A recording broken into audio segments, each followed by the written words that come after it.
CMS Class 4th SST Chapter 5 chapter's name is The Physical Division of India।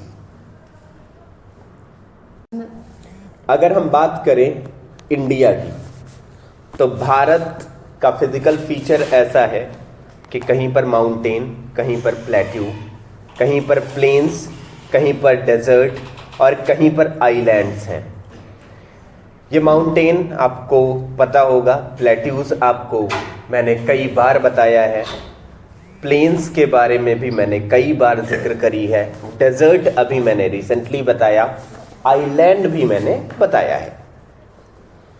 तो ये है हमारे भारत के फिजिकल फीचर्स, यानी भारत कैसा दिखता है, भारत में क्या क्या चीज़ें हैं, उसके बारे में ये पूरा चैप्टर है। अब हम इनके मेजर चीज़ों की बात करें, मेजर रीज़न की बात करें, जैसे हम लखनऊ के मेजर रीज़न की बात RDSO की करें या आलमबाग की करें, ऐसे हम पूरे भारत के परिप्रेक्ष्य में बात करते हैं तो हम कुछ सब डिवीजन्स के बारे में बात करते हैं। वो सब डिवीजन्स कौन कौन से हैं? द नॉर्दर्न माउंटेन, नॉर्थ के साइड वाले mountains, the northern plains, north side के plains, the peninsular plateau, peninsular plateau के बारे में। Next the great Indian desert, Bharat के ग्रेट इंडियन डेजर्ट यानी थार डेजर्ट की बात करेंगे, और फिर द कोस्टल प्लेन्स की बात करेंगे, और लास्ट में द आइलैंड की बात करेंगे। एक बार हम आप सबको फिर से मैप पर लिए जा रहे हैं। सबसे पहले हम नॉर्दर्न माउंटेन्स की बात करेंगे जो यहाँ से लेकर यहाँ तक पूरा इंडिया के नॉर्थ में फैला हुआ है। उसके बाद माउंटेन है तो माउंटेन से रिवर्स निकलेंगी भर भर के, तो वो बनाएंगी प्लेन्स, तो फिर हम इस प्लेन की बात करेंगे। अब प्लेन के बाद हम पेनिनसुलर प्लेट्यू की बात करेंगे। पेनिनसुलर प्लेट्यू यानी ये वाले रीजन कहलाएंगे पेनिनसुलर प्लेट्यू। इसके बीच में जितने रीजन पड़ रहे हैं उनको पेनिनसुलर प्लेट्यू कहा जाएगा। पेनिनसुला के बारे में मैंने आप सबको बताया नहीं था, 6 वालों को बताया था, मैं फिर से उस चीज को आप लोगों को भी बता रहा हूं, ध्यान से सुनना। जब कोई लैंड की बॉडी 3 तरफ से किससे घिरी हुई हो, पानी से घिरी हुई हो, उसको कहा जाता है पेनिनसुला। अगर हम भारत की बात करें तो भारत इस साइड से भी पानी, इस साइड से भी पानी और इस साइड से भी पानी, 3 साइड से पानी, इसीलिए इस वाले रीजन को, भारत के रीजन को क्या कहा जाता है? पेनिनसुला। तो स्पेशली ये वाले जो रीजन है ये थोड़े से ऊंचे रीजन है। ऊंचे रीजन कैसे? इनमें प्लेट्यूज है। प्लेट्यू मतलब वो जगह जो नॉर्मल लैंड से थोड़ी ऊंची हो, ज्यादा 400-500 मीटर तक ऊंची हो, वो कहलाती है पेनिनसुलर प्लेट्यू कहलाती है। तो एक रीजन की हमने बात कर ली जो बीच में आए, यानी कौन से पोर्शन? ये वाले पोर्शन की बात हमने कर ली। अब नेक्स्ट क्या है? The great Indian desert. Great Indian desert की जब हम बात करते हैं तो भारत और पाकिस्तान में फैला ये थार का डेजर्ट, इसकी बात करते हैं। और उसके बाद जब हम कोस्टल प्लेन्स की बात करते हैं तो कई सारी रिवर्स, इस जो ये प्लेट्यू वाला एरिया है यहाँ पर भी ढेर सारी पहाड़ियां हैं, इस कॉर्नर पर और इस कॉर्नर पर, तो यहां से भी रिवर्स निकलती हैं, और उन रिवर्स के निकलने की वजह से ये जो हमारे कोस्टल रीजन है यहां पर भी प्लेन्स फॉर्म होते हैं, और इन प्लेन्स को हम क्या कहते हैं? कोस्टल प्लेन्स कहते हैं। तो हमारे टोटल 5 डिवीजन हमने देख लिए, 5 डिवीजन्स। अब उसके बाद हम कुछ छोटे बड़े आइलैंड्स की बात कर लेते हैं। आइलैंड क्या होते हैं? आइलैंड वे लैंड होते हैं जो चारों तरफ किससे घिरे हुए होते हैं? पानी से। जैसे हम इसकी बात करें, ये वाला जो लैंड है इसके चारों तरफ पानी है। हम यहां की बात करें तो यहां पर भी चारों तरफ पानी है। तो लक्षद्वीप भारत का जो की पार्ट है वो चारों तरफ किससे घिरा हुआ है? पानी से। हम अंडमान और निकोबार की बात करें तो ये किससे घिरा हुआ है? चारों तरफ पानी से। और जो लैंड चारों तरफ पानी से घिरे होते हैं, छोटे होते हैं साइज में, उनको हम आइलैंड कहते हैं। Got it? पुदुचेरी, पुदुचेरी नहीं है वो, पुदुचेरी 3 जगह पर है। ओके, अब हम आगे चलते हैं। सबसे पहले हम शुरू करते हैं अपना पहला टॉपिक, हिमालय, नॉर्दर्न माउंटेन्स की बात करते हैं। नॉर्दर्न माउंटेन्स में सबसे पहले हम बात करते हैं हिमालयाज। ये पूरा रेंज जो यहां से लेकर यहां तक पूरा फैला हुआ है, हम इसको हिमालय रेंज कहते हैं। हिमालय रेंज में ढेर सारे पहाड़ आते हैं। रेंज मतलब जैसे कोई आपके घर पे मम्मी लोग आपके माला पहनती होंगी, तो माला में ढेर सारी मोतियां होती हैं, ऐसे ही रेंज में कई सारे माउंटेन्स होते हैं। तो हिमालय रेंज की बात हम कर रहे हैं, यानी हिमालयाज किसी स्पेसिफिक पहाड़ का नाम नहीं है, किसी भी स्पेसिफिक माउंटेन का नाम नहीं है, ये ढेर सारे पहाड़ों की चेन है और हम इसीलिए इसको क्या कहते हैं? हिमालयाज कहते हैं। और ये बहुत बड़े, बहुत ऊंचे और ढेर सारे स्टेट में फैले हैं, इसलिए इनको क्या कहते हैं? The great Himalayas. समझ में आया?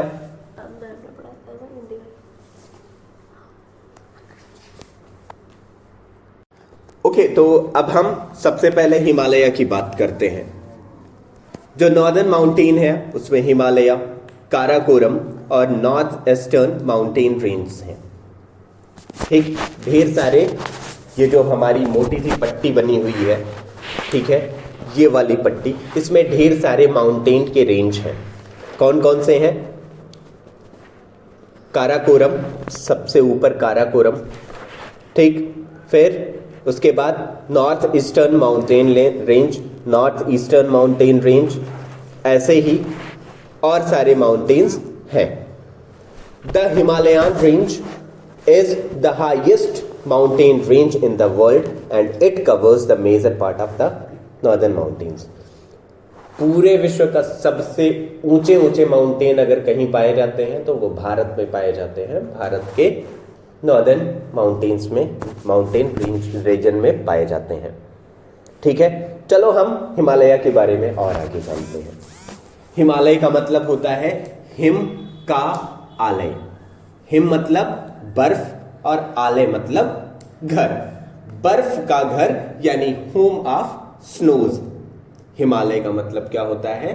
बर्फ का घर या हिम का आलय या home of snow. Himalaya mountain में 3 पैरेलल क्या है? रेंज हैं। मेनली 3 पैरेलल रेंज हैं।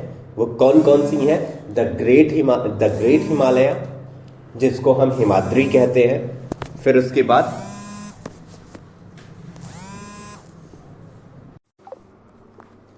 हाँ भाई, तो मैं क्या बता रहा था? मैं ये बता रहा था कि जो ग्रेट हिमालय है हम उसको हिमाद्री कहते हैं। जो मिडिल हिमालय है हम उसको हिमांचल हिमालय कहते हैं। और जो सबसे नीचे वाला हिमालय है उसे हम क्या कहते हैं? शिवालिक कहते हैं। अब ओवरऑल समझ लो कि जो सबसे ऊपर की मैंने एक ऐसे लाइन ड्रॉ करी, ये हो गया ग्रेट हिमालय। उसके एक नीचे मैंने लाइन ड्रॉ करी, उसको हमने कहा मिड हिमालय। और सबसे नीचे मैंने जो लाइन ड्रॉ करी उसको कहा मैंने शिवालिक हिमालय। ठीक, अब हम सबसे पहले द ग्रेट हिमालय या हिमाद्री की बात करते हैं। द ग्रेटर हिमालय, जिसको हिमाद्री के नाम से भी जानते हैं, ये पूरे दुनिया का सबसे ऊंचा रेंज है। हिमालय का ये सबसे ऊंचा रेंज है। इसकी एवरेज हाइट कितनी है? 6000 मीटर्स है। एवरेज हाइट का मतलब होता है कुछ चोटियां, कुछ माउंटेन्स इससे कम ऊंचाई के भी होंगे और कुछ इससे ऊंचे भी हो सकते हैं। यानी ओवरऑल एवरेज जोड़ा जाए तो 6000 मीटर्स इसकी एवरेज हाइट है।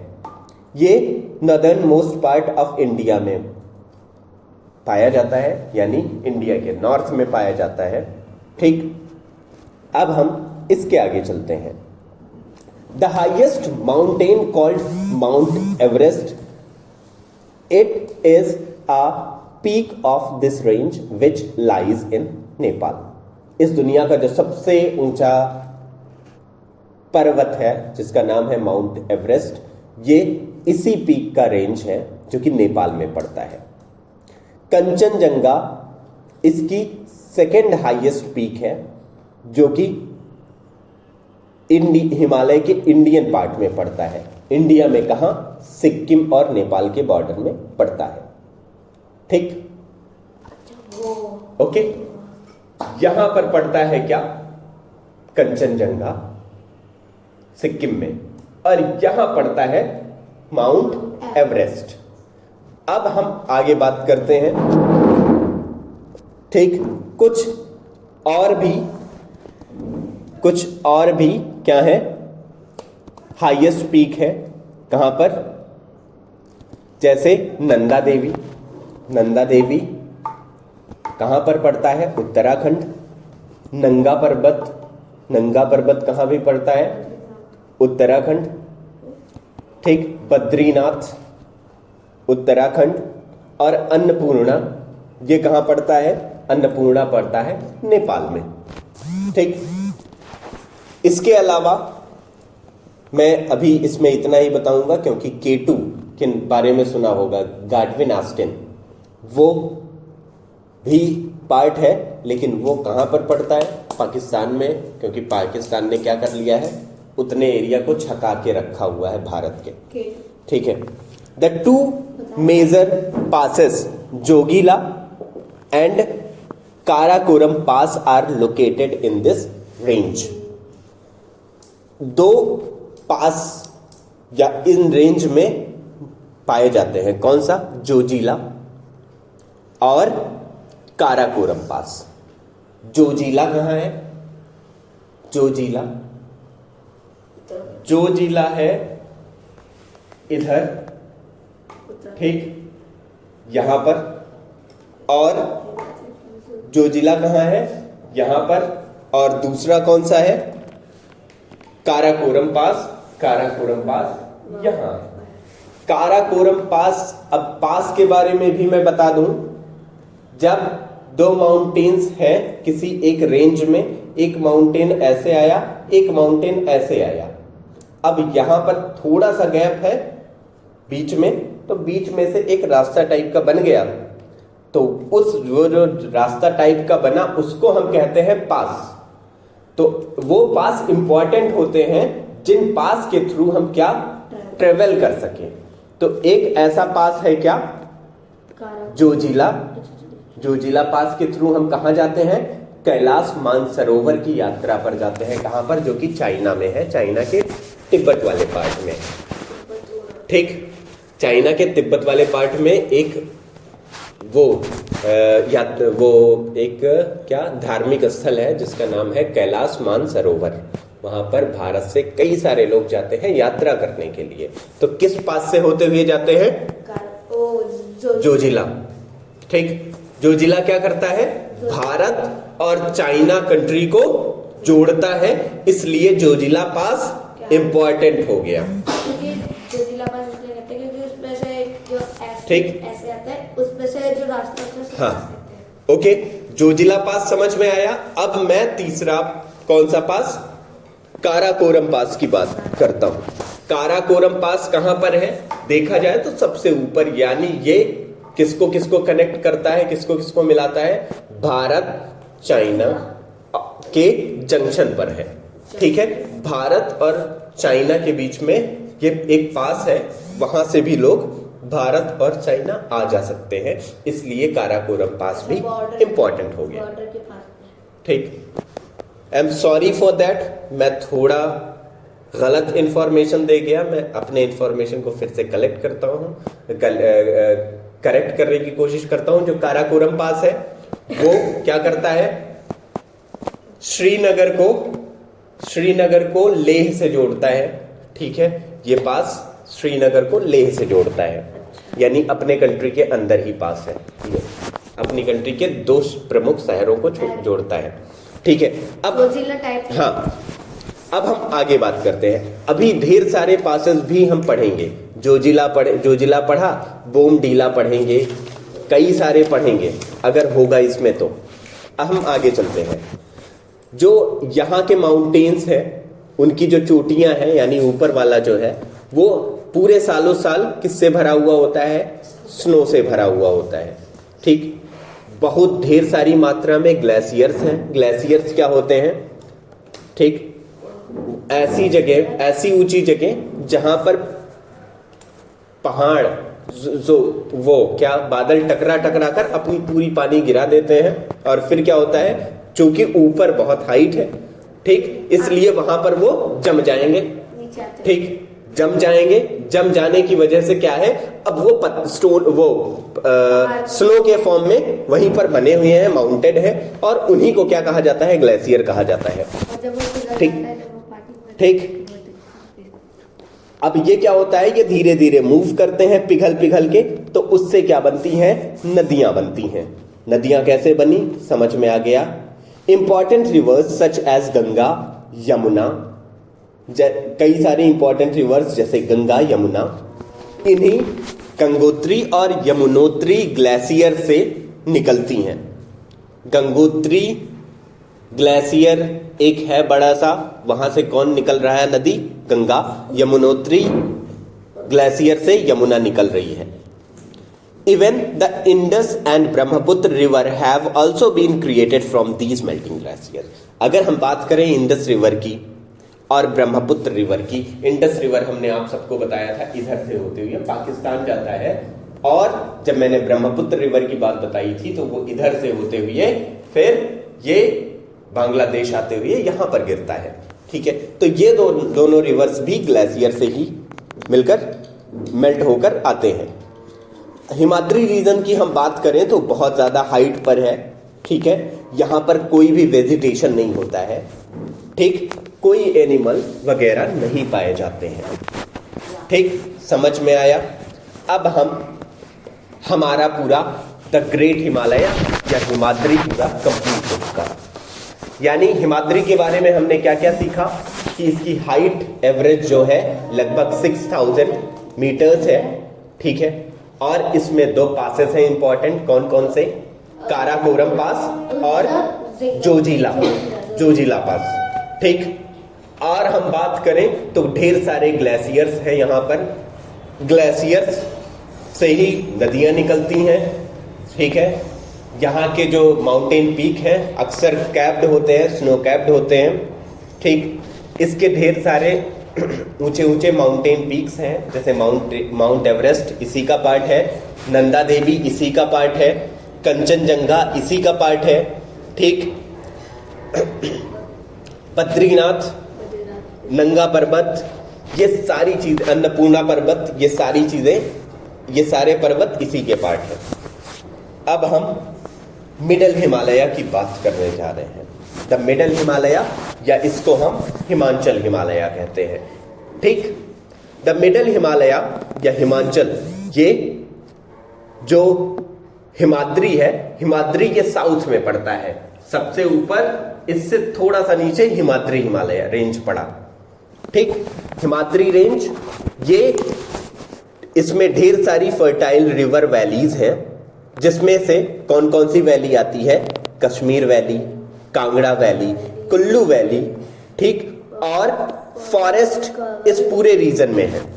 ठीक है, यानी यहां पर वेजिटेशन होता है, जबकि इस रीजन में इतने ऊंचे थे कि यहां पर सिर्फ बर्फ ही बर्फ रहती थी, कुछ पेड़ पौधे नहीं उग पाते थे। मिडिल हिमालय में देखो वेजिटेशन उगने लगा।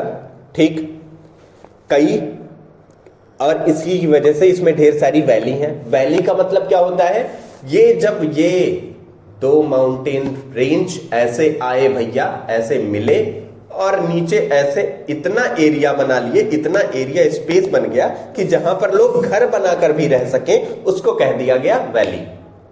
तो कश्मीर वैली। ठीक, और कौन कौन सी valley? Kangra valley, Kullu valley, ये सब इन्हीं पहाड़ों के बीच में ऐसे बसे बसे छोटे छोटे शहर हैं। ठीक, इस माउंटेन रेंज में यानी मिडिल हिमालय में ढेर सारे पार्ट इसके किससे कवर्ड है, माउंटेन से उससे कवर है, किससे, फॉरेस्ट पाए जाते हैं इन माउंटेन्स पर। Some of the mountain are still covered with snow, यहाँ के कुछ माउंटेन्स ऐसे होते हैं जो कवर, जिस पे बर्फ होती है। इनकी जो एवरेज हाइट होती है कितनी होती है, 4600 मीटर्स ऑलमोस्ट होती है। The two important mountain range of this reason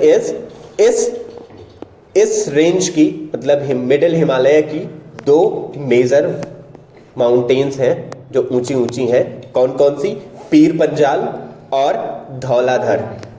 ठीक, ये इस माउंटेन की रेंज है, ना कि इसके ऊंचे ऊंचे पहाड़ हैं। कौन कौन से रेंज, इसके सब रेंज हैं, यानी एक और रेंज, यानी ये अगर हमारा वो है तो एक जगह पर ये आ गया क्या, एक ऐसे चेन बनी हुई है पीर पंजाल, उसके आगे धौलाधर रेंज। ठीक, अब इन रेंज पर क्या होंगे, ऊंचे ऊंचे पहाड़ होंगे। अब हम आगे चलते हैं। यहां पर विंटर्स बहुत ही ज्यादा क्या होते हैं, वहां बहुत ज्यादा ठंडी होती है। समर्स में बहुत ही कूल और प्लीजेंट मौसम रहता है। कहां पर, मिडिल हिमालय में। ठीक है, गर्मियों में क्या होता है, कूल मौसम रहता है, चकाचक। ठीक है, और यहां पर ढेर सारे हिल स्टेशन हैं, जैसे मसूरी, नैनीताल, श्रीनगर, डलहौजी, दार्जिलिंग इसी रेंज में पाई जाती हैं, जहां पर हम लोग अपनी छुट्टियां बिताने जाते हैं। क्यों, क्योंकि गर्मियों में यहां पर मौसम बड़ा कूल रहता है, मजा आता है। यहां पर थिक फॉरेस्ट पाए जाते हैं, खूब घने घने जंगल हैं किसके, पाइन के। पाइन एक पौधा होता है, ओक, देवदार, ये सारे ट्री इन रेंज में पाए जाते हैं। ऑर्चियार्ड ऑफ बाग पाए जाते हैं किसके, एप्पल के, बेर के, ठीक, पियर्स के, ये सब कॉमनली हिमाचल प्रदेश में पाए जाते हैं।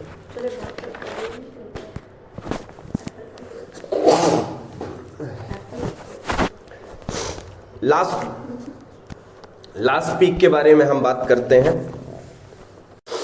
अब हम लास्ट रेंज, सबसे नीचे वाले रेंज की बात करते हैं, शिवालिक रेंज। शिवालिक रेंज क्या है, सबसे ऊपर वाले यानी हिमाद्री और मिडिल हिमालय के नीचे आता है कौन सा, शिवालिक हिमालय। ठीक है, शिवालिक हिमालय की एवरेज हाइट है कितनी, 1200 मीटर है above the sea level. It has large flat valley, यहां पर लार्ज फ्लैट वैलीज होते हैं जिनको क्या कहा जाता है, दून्स कहा जाता है। ठीक, जैसे आप लोगों ने शहरों के नाम सुने होंगे, कौन से, देहरादून। ठीक, तो देहरादून दून के नाम से ही पड़ा है, यानी फ्लैट एरिया पाए जाते हैं, फ्लैट वैलीज हैं जिनको दून कहा जाता है। कुछ कॉमन एग्जांपल्स हैं दून के, जैसे देहरादून, पतली दून। ठीक, the Shivalik range is merged with, Shivalik range के नीचे वाले फुट हिल्स जिनको हम कहते हैं Terai. The mountain are not very cold but they receive heavy rainfall. ठीक है, ये माउंटेन रेंज, ये जो माउंटेन्स हैं यहाँ के, यहाँ बहुत ज़्यादा ठंडी तो नहीं होती है, लेकिन यहाँ बहुत हैवी रेनफॉल होती है।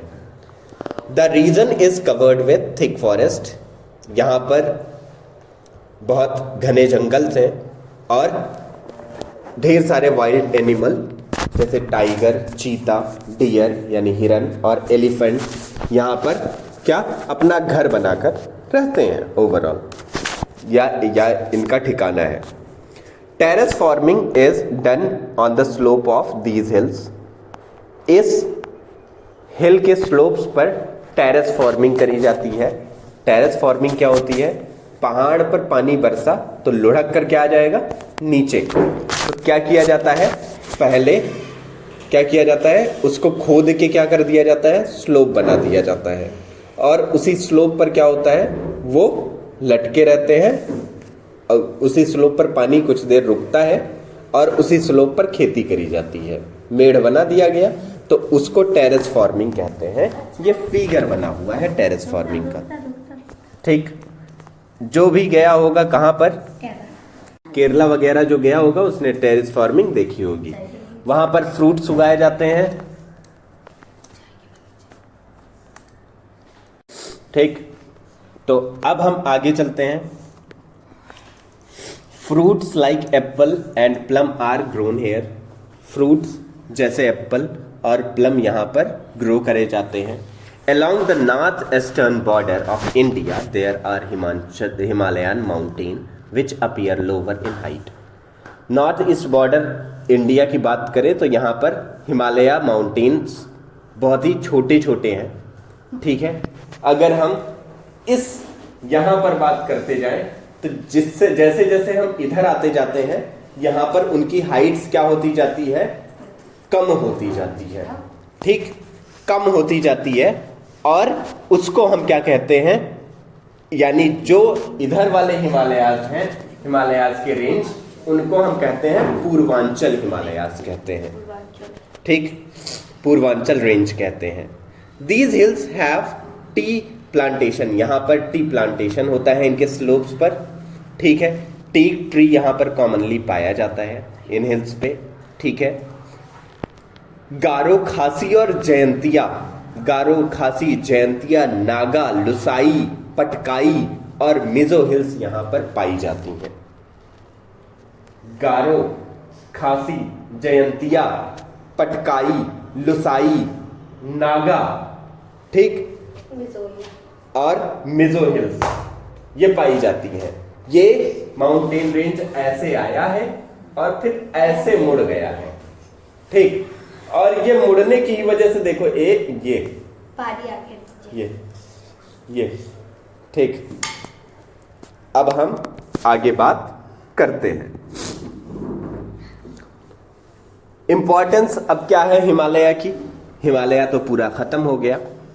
हिमालय क्या करता है, एक नेचुरल बैरियर है जो हमारे बॉर्डर को बचाता है। किससे सेपरेट करता है, किससे, चाइना से, ठीक। हमको जो नॉर्थ से ठंडी ठंडी हवाएं आती हैं, कहाँ से, साइबेरिया से, ठीक। साइबेरिया वगैरह से बहुत ठंडी ठंडी हवाएं चलती हैं जिससे हमारे पूरे भारत को, इस वाले भारत को बचाता है, ठीक। ये नेचुरल बाउंड्री बनाता है इंडिया और नेबर जैसे चाइना के साथ, ठीक। ये मानसून को ट्रैप करके भारत में रेन बरसाने का काम करता है ये माउंटेन, ठीक। कई सारी रिवर्स के जो ग्लेशियर, कई सारे रिवर्स यहाँ से बनती हैं, ग्लेशियर पिघल पिघल के इसी हिमालय से। इसी वजह से हिमालय को क्या कहा जाता है, नदियों का ओरिजिन स्थल कहा जाता है। मोटे मोटे बहुत घने घने जंगल यहाँ पर पाए जाते हैं, ठीक। कई सारे ऐसे प्लांट्स पाए जाते हैं जिनसे दवाइयाँ बनती हैं। The Himalayan forest are the home of a number of rare species. ये जो हिमालय के फॉरेस्ट हैं, इसमें ढेर सारे वाइल्ड एनिमल पाए जाते हैं जैसे snow leopard, blue sheep, musk deer और कई सारे जानवर पाए जाते हैं। तो हमारा ये टॉपिक कौन सा, प्लेन्स के बारे में। नॉर्दर्न प्लेन्स जो है वो इंडिया का बहुत बड़ा पार्ट ऑक्युपाई करता है, ठीक है। और ये हिमालय के साउथ, हिमालयाज के साउथ में ये लाई करता है। इन प्लेन्स को इंडो गंगेटिक प्लेन्स भी कहा जाता है क्योंकि इस रीजन में जो सबसे बड़ी नदी फ्लो होती है वो गंगा के नाम से जानी जाती है। हमने आप सबको बताया था कि नदियाँ अपने साथ ऊपर पहाड़ों से सेडिमेंट्स लेकर आती हैं और वही बनाती हैं प्लेन्स। तो ये जो प्लेन है ये पूरे दुनिया का सबसे उपजाऊ प्लेन है, ठीक। यानी यहाँ पर सबसे ज्यादा क्या होती है, क्रॉप प्रोडक्शन होती है। These plains extend 3200 kilometer across east to west and are 150 to 300 km wide, spinning from Punjab in the west of the part of the Assam east covering state like Haryana, Uttar प्रदेश।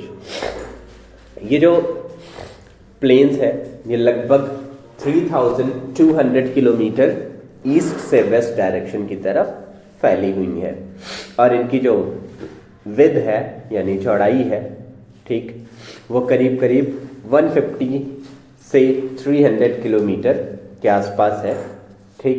अगर 150 की हम बात करें, 150 वाली width, तो ये कहाँ की है?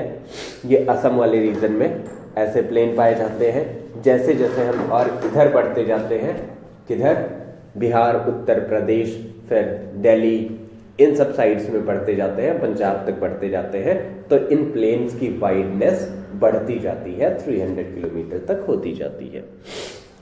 हाँ, ये प्लेन्स किन किन स्टेट्स में पाए जाते हैं, कौन कौन से स्टेट्स कवर करते हैं? हरियाणा हो गया, उत्तर प्रदेश हो गया, पंजाब हो गया, बिहार हो गया, वेस्ट बंगाल हो गया, इन सारे रीजन्स में ये पाए जाते हैं। ये जो प्लेन बने हैं ये 3 मेजर रिवर्स हैं यहाँ पर और उनकी ट्रिब्यूटरीज हैं, इनकी वजह से ये प्लेन्स बने हैं। वो रिवर्स कौन कौन सी हैं? पहली है इंडस रिवर, दूसरी है गंगा और तीसरी है ब्रह्मपुत्र। ट्रिब्यूटरी क्या होती है? ट्रिब्यूटरी वो छोटी छोटी नदियां होती हैं जो बड़ी नदी में जाकर अपने पानी को छोड़ती है। These rivers bring along mineral, rock and fine silt from the mountain and deposit them on their bank and surrounding area. Sutlej वगैरह ये सब क्या है? ट्रिब्यूटरीज हैं। कौन किसकी ट्रिब्यूटरी है आपको पता है? मैंने क्या बताया? मैंने ये बताया कि ये जो मेजर रिवर की ट्रिब्यूटरीज हैं, ठीक है, ये क्या करती हैं? ये अपने साथ मिनरल्स, रॉक्स और सिल्ट ये सब माउंटेन से काट काट कर लेकर आती हैं और अपने किनारों पर वो जमा करते हुए एक बड़ी एरिया में जमा करती हैं। अब ये जो सिल्ट यानी वो जो मिट्टी कट कर आई है, ठीक, वो चारों तरफ जमती है। जो मिट्टियाँ चारों तरफ जमती हैं, पहाड़ों से आती हैं, वो मिट्टियों का एक टाइप है। उन मिट्टियों को कहा जाता है एलुवियम। ठीक ठीक। तो एलुवियम वो जो क्या है, वो जो मिट्टियां हैं वो एलुवियम है और वो क्या करती हैं? प्लेन्स के चारों तरफ फैलती हैं, तो वो प्लेन फॉर्म हो जाता है, मतलब ऐसे चिकनी सरफेस बन जाती है, सीधी सरफेस बन जाती है, जिसको हम प्लेन कहते हैं। और एलुवियम मिट्टी की खासियत क्या होती है कि वो बहुत ही ज़्यादा उपजाऊ होती है, और तो यानी जो सेडिमेंट्स आकर जम गए उधर, उनकी वजह से जो मिट्टी का फॉर्मेशन हुआ, जो एरिया, बड़ा सा एरिया का फॉर्मेशन हुआ, उसमें एलुवियम मिट्टी पाई जाने की वजह से उन पूरी मिट्टियों को कह दिया जाता है एलुवियल सॉइल। एलुवियल सॉइल वो सॉइल होती है जिनकी फर्टिलिटी बहुत ज़्यादा होती है, यानी उनमें क्रॉप का प्रोडक्शन बहुत ही ज़्यादा होगा। और इसी वजह से ये जो हमारा नॉर्दर्न प्लेन है, ठीक, जो मेजरली 3 नदियों से बनता है, गंगा, यमुना, ब्रह्मपुत्र और इंडस रिवर, इन तीनों नदियों से जो मिलकर बना, ये जो हमारा प्लेन है, ये पूरे दुनिया का सबसे बड़ा फर्टाइल प्लेन है। अब हम आगे बढ़ते हैं, तो इंडस, गंगा और ब्रह्मपुत्र रिवर जो नॉर्दर्न प्लेन में बहती हैं, इनकी 3 बेसिन हैं। बेसिन क्या होती हैं? जब नदियाँ और उनकी ट्रिब्यूटरीज आपस में मिलती हैं, तो जितनी एरिया में एक नदी और उसकी ट्रिब्यूटरी नदी मिल रही है, उस एरिया को, उस पूरे एरिया को उस रिवर का पर्टिकुलर, उस बड़ी वाली रिवर का बेसिन कहा जाता है। ठीक। अगर हम बात करें तो गंगा एक बड़ी नदी है, उसके पास छोटी छोटी कई सारी नदियां मिलती हैं। यमुना भी उसी में मिलती है, घग्गर भी उसी में मिलती है, सोन भी उसी में मिलती है, और दामोदर भी उसी में मिलती है। कई सारी नदियां मिलती हैं और इसीलिए उस पूरे रीजन को कहा जाता है गंगा बेसिन। ऐसे ही एक नदी है, किसकी वो क्या है, ट्रिब्यूटरी है, वो है इंडस रिवर की ट्रिब्यूटरी है, उसका नाम है सतलज नदी। तो सतलज जो रिवर है उसमें भी सतलज के अलावा और ढेर सारी रिवर्स आकर मिलती हैं, तो वो अपना एक अलग से बेसिन भी बना लेती है। हमने दो बेसिन देखे, सतलज बेसिन, गंगा बेसिन, और इसी तरह से तीसरा basin Brahmaputra basin. Brahmaputra basin, हम भारत की बात करें तो ये वाली जो रिवर है ये ब्रह्मपुत्र रिवर कहलाती है। चाइना में इसको किसी और नाम से जाना जाता है और भारत में किसी और नाम से जाना जाता है। ये आगे चलकर बांग्लादेश में किसी और के नाम से जानी जाएगी। हमारे लिए कौन सा नाम इंपॉर्टेंट है, बस ब्रह्मपुत्र। आपके लिए सिर्फ ब्रह्मपुत्र इंपॉर्टेंट है और आपके लिए वो तीनों नाम इंपॉर्टेंट है, क्योंकि नेक्स्ट ईयर आप 7th क्लास में जंप करने वाले हो। मैं अब आगे चलता हूँ। बेसिन क्या है, बेसिन के बारे में मैंने ऑलरेडी तुम सबको बता दिया। अब हम इन तीनों बेसिन के बारे में बहुत ही ज़्यादा डिटेल में पढ़ने वाले हैं। ब्रह्मपुत्र बेसिन कहाँ पर रहेगा, असम वगैरह वाले रीजन के आसपास वो बेसिन रहेगा। अब हम सबसे पहली वाली बेसिन सतलज बेसिन के बारे में बात करते हैं। सतलज जो रिवर है वो तिब्बत में उसका ओरिजिन होता है। एक पास है भारत और चाइना के बीच में, उसका नाम है शिपकीला, शिपकीला पास। मैंने पास आप सबको बताया था कि पास क्या होते हैं, जब दो माउंटेन्स के स्लोप्स एक जगह पर ऐसे आके मिलते हैं और वहां से लोगों की आवाजाही होती है तो हम उसे क्या कहते हैं, पास कहते हैं। तो ऐसे एक पास है जिसका नाम है क्या, शिपकीला। शिपकीला, ला मतलब होता है पास, और शिपकीला पास यहीं पर है हिमाचल प्रदेश में। शिपकीला पास से ये जो हमारी कौन सी नदी है, हमारी जो सतलज नदी है वो भारत में एंटर करती है। ठीक, Beas is the major tributary of the Sutlej. ठीक, जो सतलज रिवर है एक नदी उसी में जिसका नाम है बियास, वो भी आके मिल जाती है। अब अगर मैं बात करूं कि बियास किस रिवर की ट्रिब्यूटरी नदी है, किस रिवर की ट्रिब्यूटरी है, तो आप बताओगे सतलज। सतलज की ट्रिब्यूटरी, सतलज की ट्रिब्यूटरी ब्यास। और सतलज किसकी ट्रिब्यूटरी, सतलज किसकी ट्रिब्यूटरी, इंडस वैली की। ठीक, अगर अब सीक्वेंस से हम देखते हैं, इंडस की ट्रिब्यूटरी सतलज, अब सतलज की ट्रिब्यूटरी ब्यास। ऐसे ब्यास की भी हो सकती है छोटी सी, छोटी बड़ी कोई ना कोई ट्रिब्यूटरी हो, क्योंकि वो ऐसे रीजन में मौजूद है जहां पे ढेर सारी नदियां होती हैं। वो कोई ऑफिशियल उसका नाम है नहीं उन छोटी छोटी रिवर्स का, और हमारे लिए इसीलिए वो सब ज्यादा इंपॉर्टेंट है नहीं। ओके, तो अब भैया एक रिवर मिल गई सतलज से जिसका नाम है बियास। ठीक, एक ट्रिब्यूटरी रिवर मिल गई सतलज से जिसका नाम है बियास। अब it joins the Indus in the Pakistan which is finally flows into Arabian sea. अब पहले भारत में तो चाइना से निकली है कौन सी, सतलज रिवर, भारत में आई तो भारत में एक और रिवर ब्यास आकर उसको ज्वाइन कर लिया, ब्यास को उस रिवर ने ज्वाइन कर लिया। अब ब्यास और सतलज दोनों का पानी सतलज के रिवर से होकर जा रहा है आगे, और वो पाकिस्तान में मीट करती है किस रिवर से, इंडस रिवर से मीट करती है।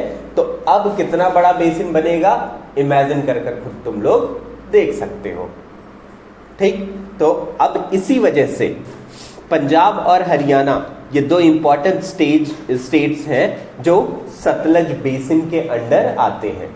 यानी पंजाब और हरियाणा में फार्मिंग अच्छे से हो पाती है, इसका रीजन कौन है, सतलज रिवर बेसिन है।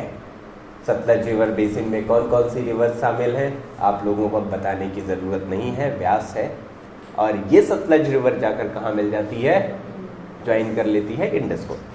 अब हम आगे चलते हैं। मेनी कैनाल्स, कई सारी कैनाल्स यहाँ से बनाई गई हैं इस एरिया में, सतलज बेसिन एरिया से, ठीक, क्योंकि सतलज बेसिन बहुत ही कम वहाँ पर बारिश होती है, ठीक, और वहाँ पर एक क्या बनाया गया है, द भाखड़ा नागल डैम बनाया गया है, ठीक, किस नदी के ऊपर, सतलज रिवर के ऊपर, किस चीज़ के लिए, इरिगेशन के लिए। अब डैम क्या होता है ये मैं आप लोगों को समझा दूं। रिवर को कहीं पर आगे से उसका रास्ता इसे रोक लिया जाता है, वहाँ पर पानी एक साइड से रोका गया, अब खूब ऊंचा, अब उस वो पानी रुकने की वजह से अब उस पानी को अपने मन मुताबिक निकाल के वहाँ से थोड़ा थोड़ा डाउन करके जिस साइड मन करे उस साइड पहुँचा दो। ये काम होता है डैम बनाने का, यानी नदियों में पानी को अपने हिसाब से रोक लिया, कहीं एक साइड में ले जाकर, कोकचे में ले जाकर आपने पानी रोका, आपने वहाँ डैम बनाया और आपने पानी कई जगह पर ट्रांसफ़र कर दिया वहाँ से, यानी आसपास के एरिया को आपने फर्टाइल बना दिया। तो भाखड़ा नागल डैम इसीलिए बनाया गया है, किस रिवर के ऊपर, सतलज रिवर के ऊपर, कि उसके आसपास के जितने रीजन हैं उन पे इरिगेशन अच्छे से हो सके। इरिगेशन यानी सिंचाई, और सिंचाई जब अच्छे से होगी तो क्या होगा, फसल अच्छी उगेगी। सतलज बेसिन बहुत ही फर्टाइल है, वहाँ पर जो मेन क्रॉप्स उगाए जाते हैं वो कौन कौन से हैं, गेहूँ, राइस, कॉटन, शुगर केन और मिलेट्स, यानी गेहूँ चावल, कॉटन यानी कपास, गन्ने और मिलेट्स बाजरा, ये सब उगाए जाते हैं। Because of the season it is also called wheat bowl of India, और इसी वजह से इस रीजन को पूरे यानी सतलज बेसिन को क्या कहा जाता है, बाउल ऑफ व्हीट, क्योंकि वहां पर व्हीट की खेती बहुत ही ज्यादा, इसलिए कहा जाता है व्हीट, बाउल ऑफ व्हीट यानी गेहूं का कटोरा इसलिए कहा जाता है क्योंकि वो बहुत ही ज्यादा मात्रा में गेहूं का प्रोडक्शन उस एरिया में होता है, पूरे में गेहूं ही, ठीक। हमने सतलज रिवर बेसिन कंप्लीट कर लिया, अब हम गंगा बेसिन को कंप्लीट करेंगे। हमने जब मिड हिमालय बताया था, जब मैं हिमालयाज बता रहा था, जब मैं ग्लेशियर बता रहा था, तो मैंने शुभी क्या बताया था कि गंगा किस ग्लेशियर से निकलती है, I hope you remember, Gangotri. Yamuna किस ग्लेशियर से निकलती है, यमुनोत्री, ठीक। अब मैं गंगा बेसिन के बारे में बात करता हूँ। जो गंगा बेसिन है वो प्लेन का एक बहुत ही बड़ा पार्ट ऑक्युपाई करती है। गंगा रिवर और इसकी ट्रिब्यूटरीज से मिलकर ये प्लेन बने होते हैं। जो रिवर गंगा है वो कहाँ से, गंगोत्री ग्लेशियर हिमालयाज पहाड़ों से निकलती है। ये गंगा नदी कहाँ से, गंगोत्री ग्लेशियर से।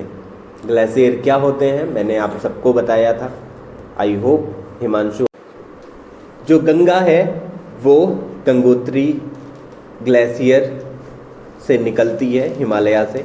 गंगा बहुत ही स्विफ्टली बहती है माउंटेन से होते हुए और प्लेन्स में हरिद्वार के पास एंटर करती है प्लेन्स में, ठीक, और ईस्ट डायरेक्शन की तरफ वो बहती हुई आती है। इसकी जो मेजर ट्रिब्यूटरीज हैं, जो गंगा की मेजर ट्रिब्यूटरीज हैं वो कौन कौन सी नदी हैं, गंडक, गोमती, घाघरा, कोसी, चंबल, सिंध, बेतवा, सोन, इतनी नदियां हैं। कौन कौन सी नदी, गंडक, गोमती, घाघरा, कोसी, चंबल, सिंध, बेतवा एंड सोन रिवर। ये सारी इतनी सारी नदियां कहां पर जाकर मिलती हैं, गंगा रिवर में ही मिल जाती हैं कहीं ना कहीं से, ठीक। River Ganga meets the river Yamuna at Prayagraj.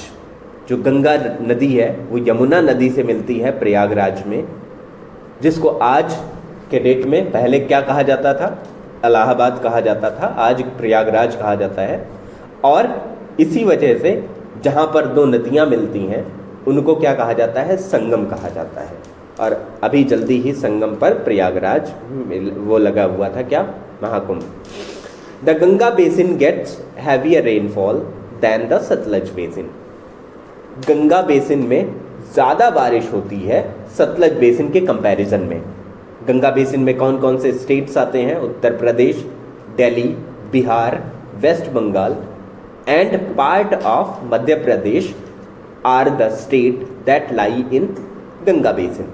Ganga basin में कौन कौन से पार्ट्स पाए जाते हैं, उत्तर प्रदेश, दिल्ली, बिहार, वेस्ट बंगाल एंड कुछ पार्ट मध्य प्रदेश के पाए जाते हैं गंगा बेसिन में। अब यहाँ पर एक डाउट होना चाहिए कि रिवर गंगा तो नहीं गुजरती है कहाँ से, मध्य प्रदेश से, तो फिर गंगा क्यों, सॉरी मध्य प्रदेश, फिर क्यों गंगा बेसिन का पार्ट है। अरे भाई, जो नदी है कौन सी, सोन रिवर है, वो सोन रिवर कहाँ से आती है, मध्य प्रदेश से ही होकर आती है। और इसीलिए मध्य प्रदेश का भी कुछ रीज़न क्या है, गंगा बेसिन का पार्ट है। गंगा बेसिन के बारे में मैंने बताया था आप सबको कि ढेर सारी ट्रिब्यूटरीज, जब एक नदी की ढेर सारी ट्रिब्यूटरीज का जितना जाल होता है उसको हम क्या कहते हैं, बेसिन। तो हमने द गंगा बेसिन भी फिनिश कर लिया। इसके कुछ और चीज़ें समझ लो, अभी पूरी तरीके से फिनिश नहीं, इसमें सिर्फ ये बताना बाकी है कि उत्तर प्रदेश के मेजर स्टेट्स गंगा बेसिन में पाए जाते हैं। और यहाँ पर मेन क्रॉप कौन कौन से उगाए जाते हैं, गन्ना यानी शुगर केन, चावल, दाल, ऑयल सीड्स और जूट्स उगाए जाते हैं। अब हम ब्रह्मपुत्र बेसिन की बात करते हैं। जो ब्रह्मपुत्र बेसिन है वो त्रिपुरा और असम, ये दो राज्य हैं। कौन से स्टेट्स, त्रिपुरा और असम, इन दोनों राज्यों को कवर करता है। Brahmaputra is the main river of the basin which originate in Tibet.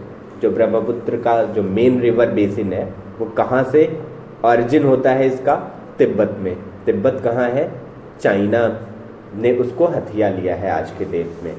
और यहाँ पर यानी चाइना में उस नदी को क्या कहा जाता है, सांगपो के नाम से जाना जाता है। ये इंडिया में अरुणाचल प्रदेश के थ्रू होकर फ्लो करती है और अरुणाचल प्रदेश होते हुए असम आती है। असम से फिर वो कहाँ एंटर करती है, असम से फिर वो एंटर करती है बांग्लादेश में और फिर कहाँ पर, बे ऑफ बंगाल में जाकर गिर जाती है। The Brahmaputra and Ganga form the largest delta in the world before falling into the Bay of Bengal.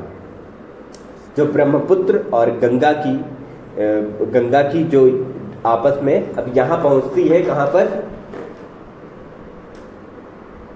Bangladesh में। तो इधर से रिवर आ रही है गंगा और इधर से आ रही है ब्रह्मपुत्र, ये दोनों रिवर मिल जाती हैं और यहाँ पर क्या, एक बड़ी नदी बनने के बाद फिर ये फॉर्म करती हैं इस दुनिया के सबसे बड़े डेल्टा की। अब हम डेल्टा बताएंगे कि क्या होता है, ठीक, मुझे पता था, ओके।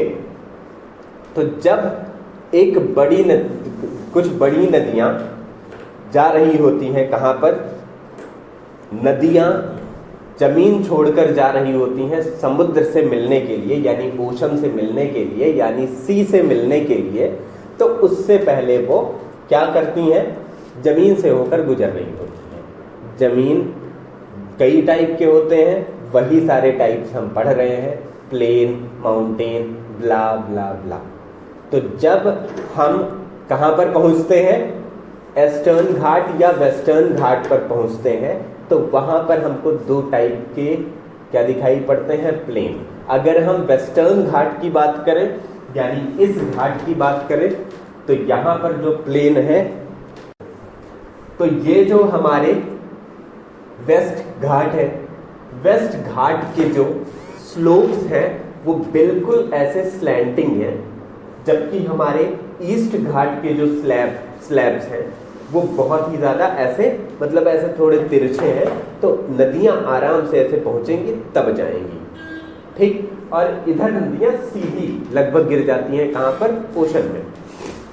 तो इधर कोई भी रिवर आ रही है तो वो क्या करेगी, पहले यहाँ पहुँचेगी, तो अब भैया आ रही है, तो अब प्लेन में एंटर करने के बाद उसकी स्पीड, अपनी स्पीड की वजह से वो कई सारे ब्रांचेस में टूट जाती है, ढेर सारे ब्रांचेस में टूट जाती है, ढेर सारी शाखाओं में टूट जाती है। यानी कई नालियां कई रास्ते बन जाते हैं उन नदियों के।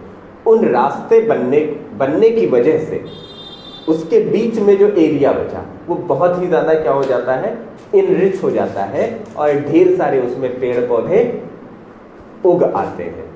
वो जो पेड़ पौधे उग आते हैं वो क्या कैसे होते हैं, नदियां आई तो अपने साथ नदियां क्या लेकर चलती हैं, सेडिमेंट्स लेकर चलती हैं, सिल्ट लेकर चलती हैं, और वो सिल्ट जो गिरा पाई प्लेन्स में वो गिराई, बाकी सब अपने साथ सिल्ट उठा लाई, और वो सिल्ट कहाँ पर डिपॉजिट करेंगी, यहाँ पर डिपॉजिट करेंगी। इधर देखो, सिल्ट जब यहाँ पर डिपॉजिट करेंगी, वेट, जब सिल्ट यहाँ पर डिपॉजिट भी करेंगी, यहाँ पर भी कुछ सिल्ट लेकर आएंगी, तो इस वजह से कुछ एरिया यहाँ का बन जाएगा मार्शी एरिया, मतलब दलदली एरिया। दलदली मतलब जहां इसे पैर रखो धंस जाए, ठीक। तो दलदली एरिया बनने की वजह से बड़े बड़े एरियाज ऐसे हैं जो दलदली हैं, और दलदली होने की वजह से यहाँ पर ऐसे पेड़ उगते हैं जिनको क्या कहा जाता है, मैंग्रोव प्लांट्स कहे जाते हैं। मैंग्रोव प्लांट्स ऐसे होते हैं जो दलदली एरिया में उगते हैं, ठीक। इन नदी से जो वो ऐसे कई सारी ब्रांचेस में डिवाइड हो गई, उससे क्या बना, उसको कहते हैं डेल्टा। जो सेडिमेंट्स लाकर वो छोड़े, उससे क्या बना, उससे बना मैंग्रोव टाइप के क्लाइमेट, और मैंग्रोव प्लांट्स वहां पर पाए जाएंगे, ठीक। और ये जो गंगा और ब्रह्मपुत्र रिवर से ये जो डेल्टा बना, उसको हम किस नाम से जानते हैं, सुंदरबन डेल्टा, ठीक। और ये बेसिन, गंगा बेसिन ऐसा बेसिन है यहाँ पर दुनिया का सबसे ज्यादा बारिश होता है, ठीक।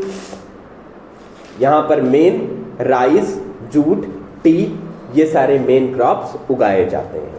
अब इस तरह से हमारा ब्रह्मपुत्र बेसिन फिनिश हुआ।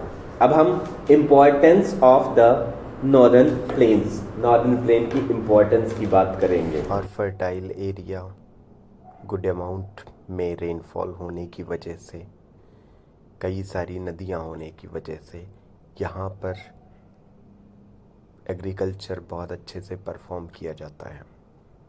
जहाँ एग्रीकल्चर परफॉर्म होगा वहाँ लोग आकर बहुत ज़्यादा मात्रा में रहेंगे, और इसी वजह से ये बहुत ही ज़्यादा डेंस एरिया है।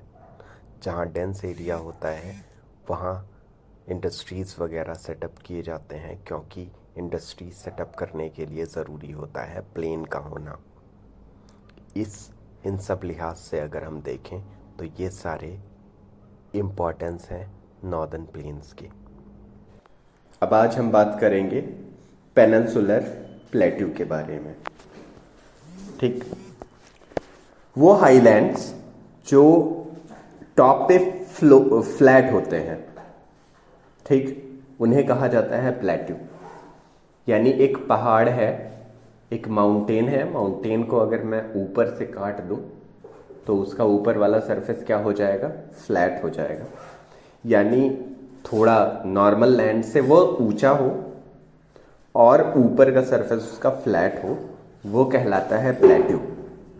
प्लेट्यू मेनली पेनिनसुलर इंडिया को कवर करता है, ठीक है, और वो कहा जाता है इसी वजह से इस पार्ट को कहा जाता है पेनिनसुलर इंडिया। किस पार्ट को, मध्य प्रदेश से नीचे हम शुरू करेंगे, ये पूरा ऐसे ट्रायंगुलर शेप में चले जाएंगे, और नीचे डाउनवर्ड किसके साइड, साउथ के साइड, ये पूरा है पेनिनसुलर प्लेट्यू का पार्ट। जैसा कि मैंने बताया, ये साउथ से हम नॉर्थ की तरफ, नॉर्थ प्लेन से शुरू होकर साउथ तक जाता है, ट्रायंगुलर शेप का है ये, ठीक है। इस प्लेट्यू में रॉकी, इस प्लेट्यू का सरफेस रॉकी और है अनइवन सरफेस है। या जो प्लेट्यू के सॉइल होते हैं, ठीक है, बहुत ही ज़्यादा फर्टाइल होते हैं, ठीक, और सुइटेबल होते हैं फार्मिंग के लिए, खेती के लिए। The state which are covered by peninsular plateau are Madhya Pradesh, Andhra Pradesh, Tamil Nadu, Karnataka, Maharashtra and eastern part of Kerala. अगर मैं बात करूं कि किन किन स्टेट में इसका एक्सपेंशन है, तो प्लेट्यू ये मध्य प्रदेश में, आंध्र प्रदेश में, तमिलनाडु में, कर्नाटका में, महाराष्ट्र में और केरला के ईस्टर्न पार्ट में ये फैला हुआ है। This plateau is divided into two parts by the Narmada valley, the central highland and the Deccan plateau. ये जो प्लेट्यू है ये दो मेजर पार्ट्स में डिवाइड है। पहला नर्मदा वैली के आसपास वाला, जिसको हम द सेंट्रल हाईलैंड कहते हैं, और उसके बाद दूसरा है द डेक्कन प्लेट्यू। उनमें से हम द सेंट्रल हाईलैंड की बात करते हैं, यानी Narmada valley the central highland की बात करते हैं। ये जो सेंट्रल हाईलैंड है ये इसमें मालवा का प्लेट्यू जो कि सेंट्रल इंडिया में है, और छोटा नागपुर प्लेट्यू जो ईस्टर्न इंडिया में है, ये शामिल है। यानी अगर हम बात करें तो ये वाले रीजन हमारे क्या कहलाते हैं, ये वाले रीजन हमारे पूरे कहलाएंगे क्या, द सेंट्रल प्लेट्यू। यानी इसमें मध्य प्रदेश वाला रीजन, थोड़ा सा छत्तीसगढ़, झारखंड, उड़ीसा, थोड़ा सा महाराष्ट्र, थोड़ा सा, ये इतने रीजन कहलाते हैं क्या, the central plateau. Central plateau की जो सेंट्रल हाईलैंड्स हैं ये नर्मदा रिवर के आसपास है, ठीक है। नर्मदा रिवर मध्य प्रदेश से निकल के गुजरात होते हुए कहाँ पे गिरती है, अरब सी में गिरती है, ओके। तो उसके आसपास के जितने भी एरिया हैं वो इसी वजह से नर्मदा के आसपास लाई करती है, इसीलिए हम इसे Narmada valley the central highland भी कहते हैं, जैसा कि इसका नाम बताता है। अगर मैं बात करूं कि अरावली हिल्स कहाँ से, मध्य प्रदेश से निकलती हुई राजस्थान से होते हुए वो कहाँ तक जाती है, वो जाती है दिल्ली तक, ठीक है। कौन सी हिल्स, अरावली हिल्स। तो अरावली हिल्स के इधर वाला जो रीजन है, ठीक, नॉर्थ वेस्ट में अरावली तक, और विंध्य रेंज कहाँ तक, साउथ में, and the Chota Nagpur plateau towards the east के डायरेक्शन में छोटा नागपुर प्लेट्यू तक के जो रीजन है ये सेंट्रल हाईलैंड के पार्ट्स में आते हैं।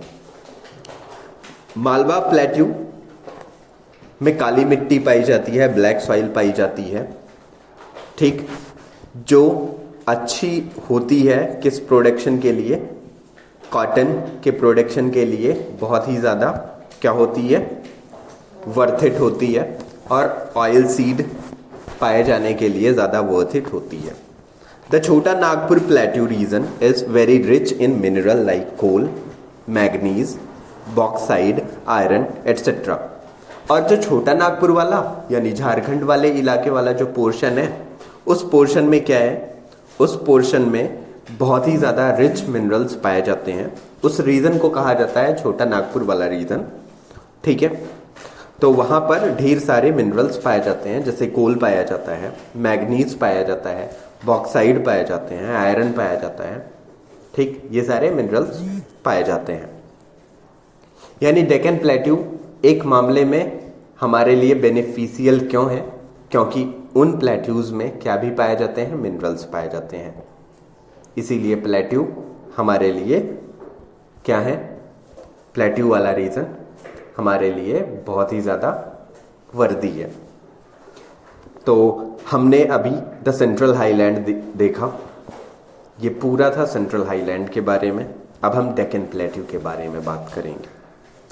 जो डेक्कन प्लेट्यू है ये भारत का लार्जेस्ट प्लेट्यू है, ठीक है।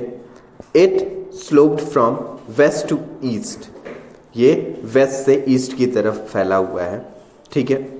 और ये सराउंडेड है वेस्टर्न घाट से और ईस्टर्न घाट के बीच में जो नीलगिरी हिल्स है साउथ तक, इस बीच में पूरा फैला हुआ है। Satpura range and Chota Nagpur plateau lies to the northern side of Deccan plateau. अगर हम सतपुरा रेंज की बात करें और छोटा नागपुर की बात करें तो इन दोनों के नॉर्थ साइड में डेक्कन प्लेट्यू पाया जाता है। The Kaveri is the main river of this region. इस रीजन की सबसे मेन रिवर कौन सी है? कावेरी है, ठीक है। यहाँ पर ढेर सारे वाटरफॉल हैं। किस रीजन में? डेक्कन वाले रीजन में ढेर सारे वाटरफॉल हैं, ठीक। तो इस तरह से हमने पूरे पेनिनसुलर प्लेट्यू को देख लिया। अब हम बात करते हैं द ग्रेट इंडियन डेजर्ट की। डेजर्ट के बारे में जब भी हम सुनते हैं या सोचते हैं तो हमारे मन में एक पिक्चर डिज़ाइन होता है, बिल्कुल सूखा एरिया जहाँ पर बिल्कुल भी रेनफॉल ना हो रही हो, कोई भी पेड़ पौधे ना हो, ठीक है। यानी ऐसा सैंडी और ड्राई रीजन या एरिया जहाँ पर ज़्यादा रेनफॉल ना होती हो और किसी भी तरह का कोई वेजिटेशन ना हो, उसको हम डेजर्ट कहते हैं।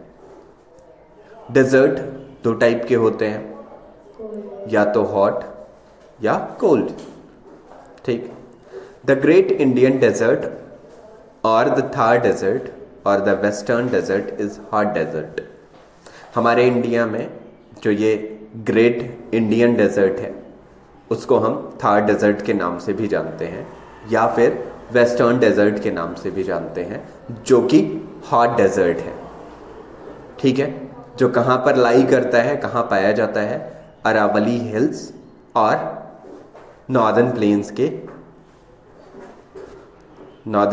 के आसपास वाले रीजन में पाया जाता है, राजस्थान वाले रीजन में। It covers the major part of Rajasthan, यानी राजस्थान के मेजर पार्ट में ये पाया जाता है। It touches the run of Kutch on it's south. अगर मैं बात करूं कि साउथ में इसका एक्सपेंडिशन कहां तक है, तो रन ऑफ कच्छ तक है, ठीक। The desert is covered with sand hills which are called sand dunes. ये जो डेजर्ट है, ठीक है, इसमें सैंड के हिल्स पाए जाते हैं जिनको हम क्या कहते हैं? सैंड डून्स कहते हैं। स्ट्रांग विंड यहाँ पर चलती हैं। स्ट्रांग विंड की वजह से क्या होता है? सैंड डून शिफ्ट होते रहते हैं। कोई झाड़ी पड़ गई तो उसके आसपास जाकर वो बालू रुके और वहीं पर दून बन गया। अब वो ऊंचे हो गए तो फिर अब वो क्या हुआ? हवा चली तो वहां से भी हट के दूसरी जगह बन गए। यानी ऐसे सैंड डून्स फॉर्म होते रहते हैं। In Thar desert sand storm are common because there are no vegetation to hold the soil. इस डेजर्ट में, ठीक है, धूल भरी आंधियां बहुत ही कॉमन है क्योंकि यहाँ पर कोई भी वेजिटेशन नहीं है जो सॉइल को होल्ड करके रख पाए, ठीक है। बहुत ही ज़्यादा हीट होने की वजह से यहाँ पर कोई भी वेजिटेशन नहीं होता है, ठीक है। पानी भी नहीं बरसता है यहाँ पर, ठीक है। और वेजिटेशन बहुत ही कम मात्रा में यहाँ पर पाया जाता है, छोटी छोटी झाड़ियाँ ही सिर्फ पाई जाती हैं। Scattered bushes and thorny शब्स like cacti, कीगार, prickly pear and बबूल, कुछ वहाँ पर कॉमन वेजिटेशन पाए जाते हैं जिनमें कैक्टस है, कीकर है, प्रिकली पियर्स है और बबूल है। ये कुछ ऐसे पेड़ हैं जो इन रीजन्स में पाए जाते हैं। इस बुक में नहीं है, फिर भी मैं बता रहा हूँ। इसके अलावा जो कोल्ड डेजर्ट होते हैं, भारत में एक कोल्ड डेजर्ट है जो क्लास 5th में मैंने जिक्र करा था, ठीक, लद्दाख के बारे में। ठीक, लद्दाख में कोल्ड डेजर्ट है। वहाँ की एक ख़ास बात क्या है उस डेजर्ट की, वहाँ पर 2 कुबड़ वाले, 2 हम्प वाले ऊंट भी पाए जाते हैं। ठीक,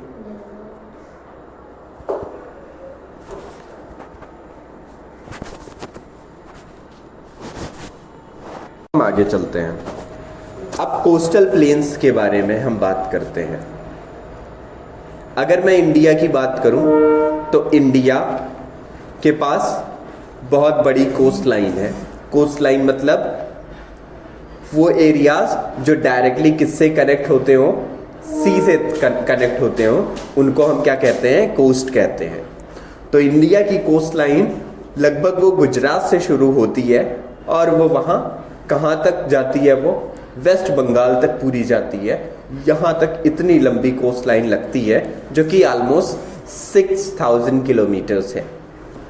तो इंडिया के पास एक बहुत लंबी कोस्ट लाइन है जो लगभग 6000 किलोमीटर्स है। ठीक है, कोस्ट क्या होता है, ठीक है, मैंने बताया।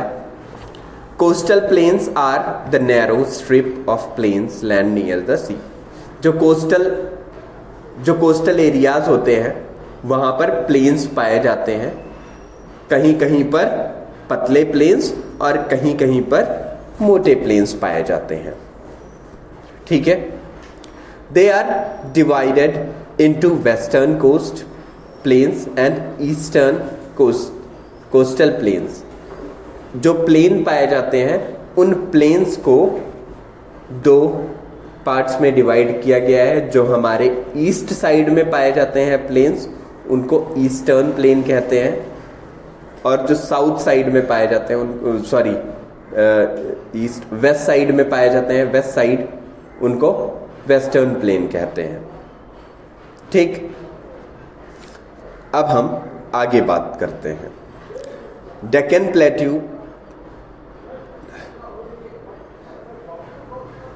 प्लेट्यू इन कोस्टल प्लेन्स को Deccan plateau separate these coastal plain and they again meet at Kanyakumari.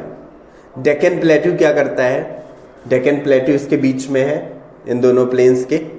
ठीक है, इस साइड क्या है, वेस्टर्न प्लेन, और इस साइड ईस्टर्न प्लेन। ये दोनों फिर जाकर कहाँ पर ज्वाइन होते हैं, कन्याकुमारी में। कन्याकुमारी सबसे नीचे वाला पोर्शन।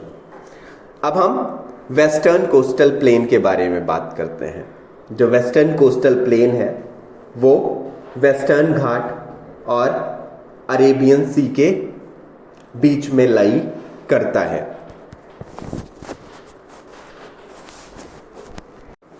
अब हम आगे बात करते हैं। द वेस्टर्न कोस्ट, ये जो वेस्टर्न कोस्टल प्लेन्स हैं ये वेस्टर्न घाट और अरेबियन सी के बीच में पड़ते हैं। ठीक है, वेस्टर्न घाट क्या होते हैं और ईस्टर्न घाट क्या होते हैं। चलो, ये जो प्लेन है ये कहाँ से कहाँ तक है, गुजरात से लेकर केरला तक ये पूरा डिस्ट्रीब्यूटेड है। महाराष्ट्र, गोवा, कर्नाटक और केरला तक ये फैला हुआ है। जो यहाँ की जो एवरेज विड्थ है इस कोस्टल प्लेन की वो लगभग 65 किलोमीटर्स तक है। जब हम वेस्टर्न कोस्ट की बात करते हैं, वेस्टर्न कोस्ट में ढेर सारी नदियाँ हैं। ठीक है, जो स्पेसिफिकली इस रीजन में पाई जाती हैं। वेस्टर्न कोस्ट 3 मेजर रीजन में बटा हुआ है। ठीक है, उनमें कौन कौन से रीजन है, नॉर्दर्न रीजन को हम कहते हैं कोंकण रीजन, ठीक। जो सेंट्रल रीजन है उसको हम कनारा कोस्ट कहते हैं, और जो साउदर्न कोस्ट है उसको हम क्या कहते हैं, मालाबार कोस्ट कहते हैं। 3 रीजन में डिवाइडेड है ये। कौन कौन से? कोंकण, कनारा और मालाबार, ठीक। अब हम आगे चलते हैं। Eastern coastal plain. अब हम ईस्टर्न कोस्टल प्लेन के बारे में बात करते हैं। Eastern coastal planes eastern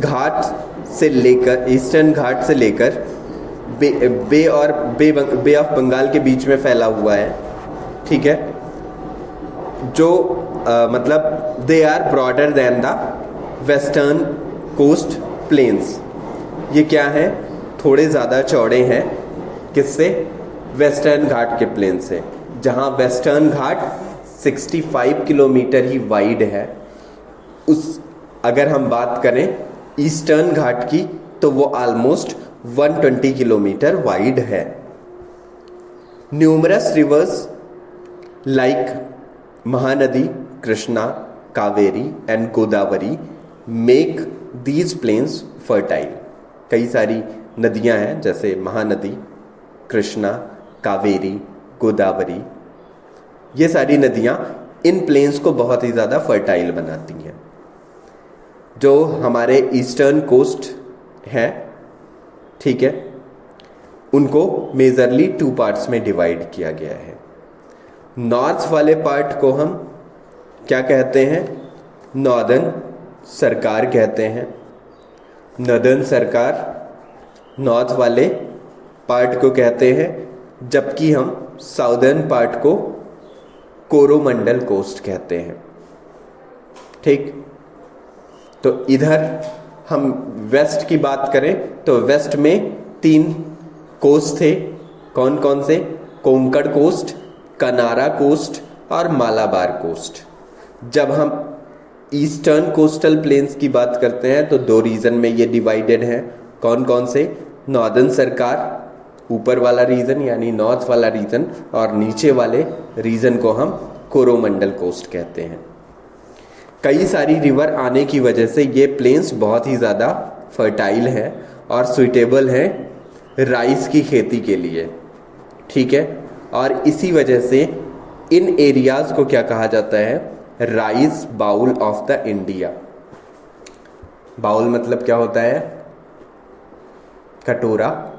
rice मतलब चावल का कटोरा। इस पूरे एरिया को कहा जाता है। The eastern coast has many sea ports. जो ईस्टर्न कोस्ट है, कई सारे सी पोर्ट्स हैं इसके। These ports play a significant role in the development of sea trade.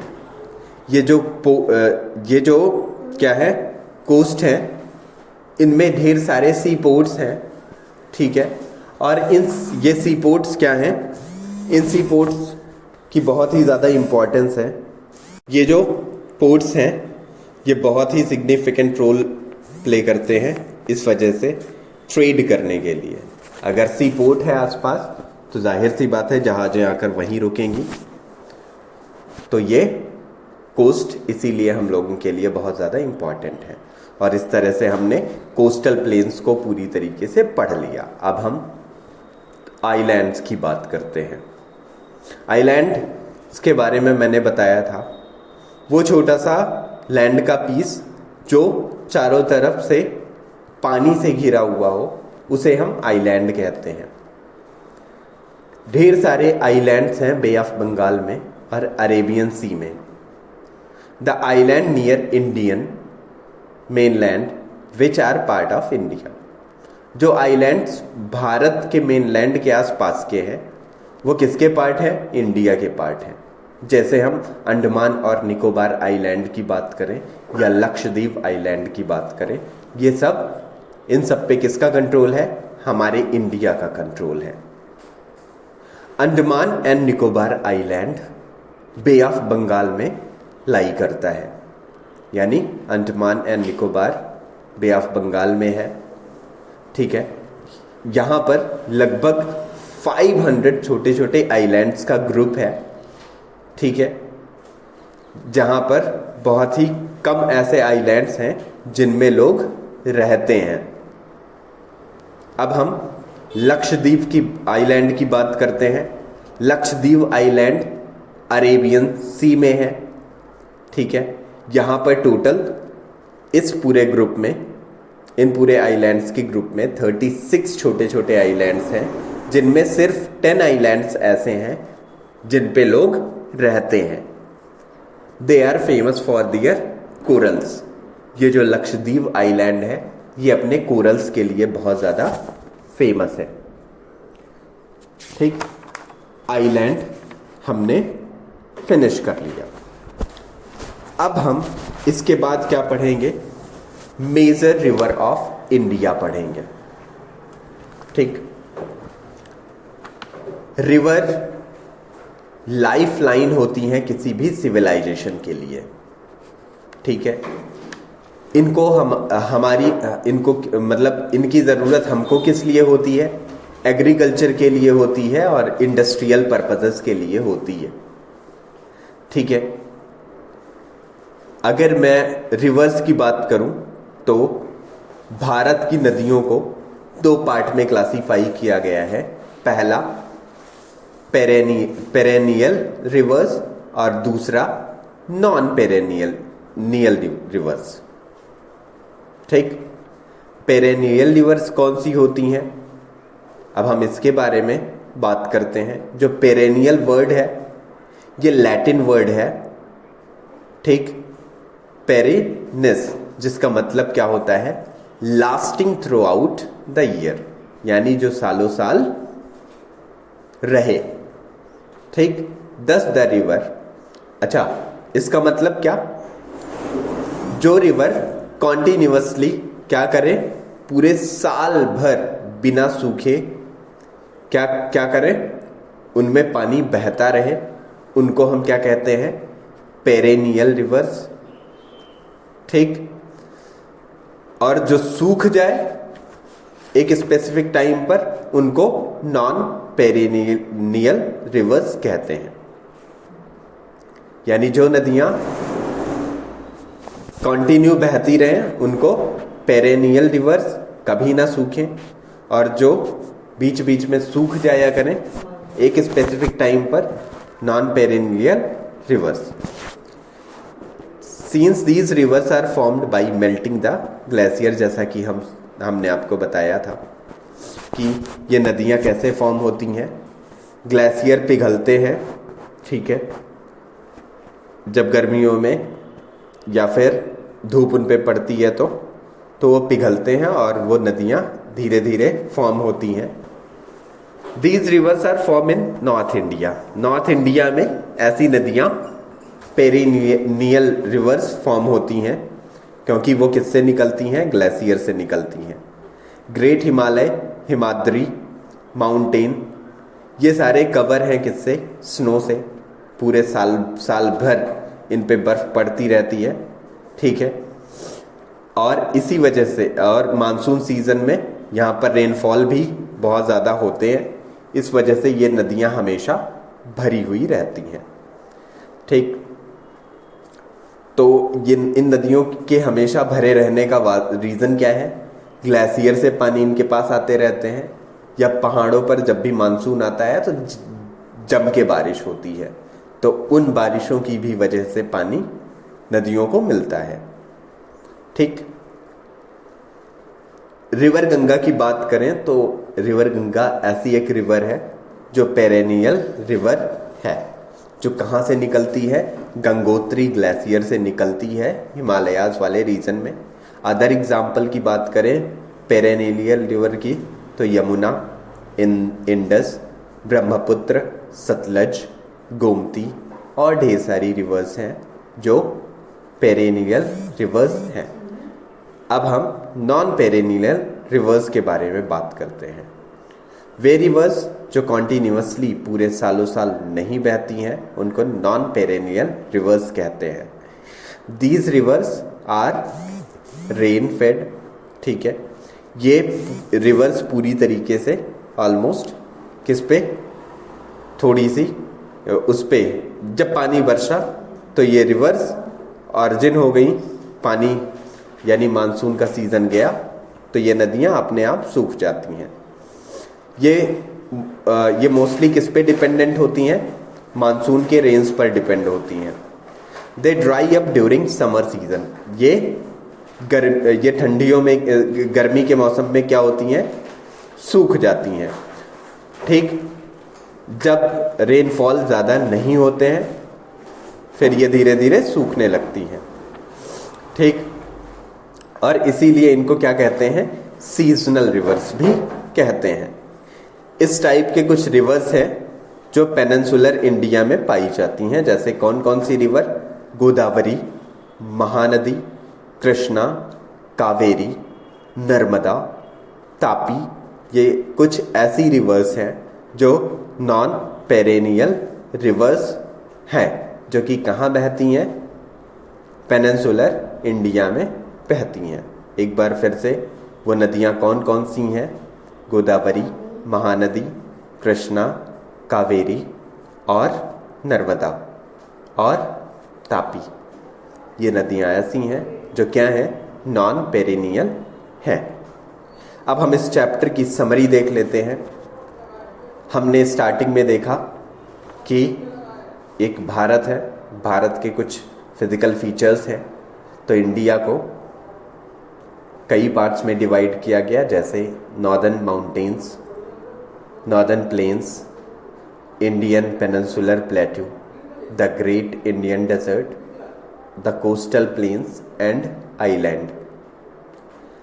Himalaya mountain के बारे में हमने देखा कि इनमें 3 पैरेलल रेंजेस हैं, जिनमें से कौन कौन से, ग्रेट हिमालय है जिसको हम हिमाद्री कहते हैं, मिडिल हिमालय की बात करें तो हम उसको हिमाचल कहते हैं, और शिवालिक जो सबसे साउथ के साइड में है वो शिवालिक। अब हम नॉर्दर्न प्लेन्स के बारे में बात करें तो नॉर्दर्न प्लेन्स में 3 मेजर रिवर्स हैं और उनकी ट्रिब्यूटरीज हैं, कौन कौन सी, इंडस, गंगा और ब्रह्मपुत्र। इंडस, गंगा और ब्रह्मपुत्र ये नॉर्दर्न प्लेन्स को 3 अलग अलग बेसिन्स में डिवाइड करती हैं। पहला बेसिन क्या बना था, सतलज बेसिन। किन किन नदियों के बीच में, सतलज और ब्यास। गंगा बेसिन, गंगा और उनकी ट्रिब्यूटरीज के बीच में बना था। और ब्रह्मपुत्र बेसिन, ब्रह्मपुत्र बेसिन कहाँ पर, असम वगैरह वाले रीजन में प्लेन्स फॉर्म करते हुए। और फिर मैंने गंगा और ब्रह्मपुत्र ये दोनों जब मिलते हैं कहाँ पर, बांग्लादेश में, तो पूरे विश्व का, पूरे वर्ल्ड का सबसे बड़ा डेल्टा बनाते हैं। ये मैंने बताया था। मैंग्रोव फॉरेस्ट पाए जाते हैं, ठीक। द प्लेट्यू, और मैंने क्या बताया था, ठीक, जो भारत में प्लेट्यू है ये ऑलमोस्ट इंडिया का क्या, पेनिनसुलर इंडिया के पार्ट में पाए जाते हैं। ये ट्रायंगुलर शेप का है, मैंने ये भी बताया। प्लेट्यू को 2 पार्ट में डिवाइड किया गया, नर्मदा वैली या सेंट्रल हाईलैंड, उसके बारे में हमने ढेर सारी बात करी। और दूसरा the Deccan plateau, Deccan plateau के बारे में बात किया। ग्रेट इंडियन डेजर्ट की बात हमने करी तो वहाँ पर मैंने थार डेजर्ट का बात किया था। उसको वेस्टर्न डेजर्ट भी कहते हैं और वो हॉट डेजर्ट है, ये भी मैंने बताया था। जो कहाँ पाया जाता है, west of the Aravalli hills पाई जाती है और नॉर्दर्न प्लेन्स के वेस्ट डायरेक्शन में पाई जाती है, मेजरली राजस्थान में। और इसी, जब मैं डेजर्ट बता रहा था तो मैंने ये भी बताया था कि भारत के पास एक कोल्ड डेजर्ट भी है जिसका नाम, जो कहाँ पाया जाता है, लद्दाख में पाया जाता है। वहाँ की खास बात मैंने क्या बताई कि वहाँ पर 2 हंप वाले कैमल पाए जाते हैं। इसके अलावा फिर हमने कोस्टल प्लेन्स के बारे में बात किया था। कोस्टल प्लेन्स जो कोस्टल प्लेन्स में जो हमारा ईस्टर्न कोस्टल प्लेन है वो दो पार्ट में डिवाइड है। कौन सा? नॉर्दर्न सरकार और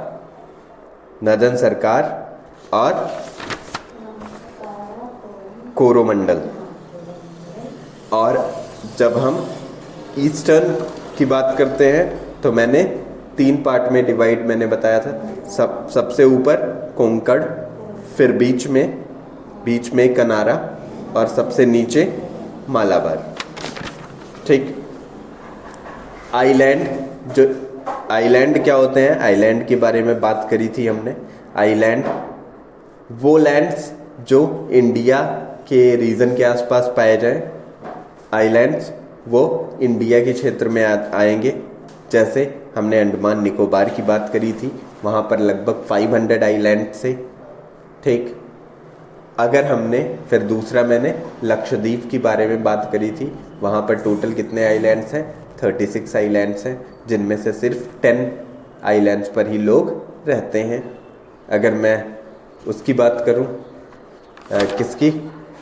अंडमान निकोबार, तो 500 आइलैंड्स में से कुछ ही ऐसे आइलैंड्स हैं अंडमान निकोबार में जहाँ पर लोग रहते हैं। ठीक। अब फिर हमने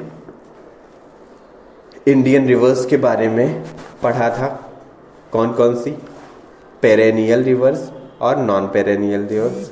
इन दोनों के बारे में भी हमने बताया, जिनमें हमेशा पानी भरा रहे। पेरेनियल रिवर्स हमेशा कंटिन्यू फ्लो होती रहे। उनमें से कौन कौन सी मेजर रिवर्स हैं? गंगा, यमुना और ब्रह्मपुत्र। ठीक। यानी सतलज। यानी ये क्योंकि ये मेनली कहाँ से निकल रही हैं? ग्लेशियर से निकल रही हैं। हमेशा पानी इनको मिलता रहता है। और फिर कुछ नदियाँ हमने कहाँ का देखा था? पेनिनसुलर रीजन का देखा था, जिनमें से कौन कौन सी रिवर्स थी? गोदावरी, महानदी, जिनमें पानी सूख सकते हैं। कौन? गोदावरी, महानदी, कृष्णा, कावेरी, नर्मदा और तापी। तो इस तरीके से हम लोगों का ये चैप्टर फिनिश हुआ।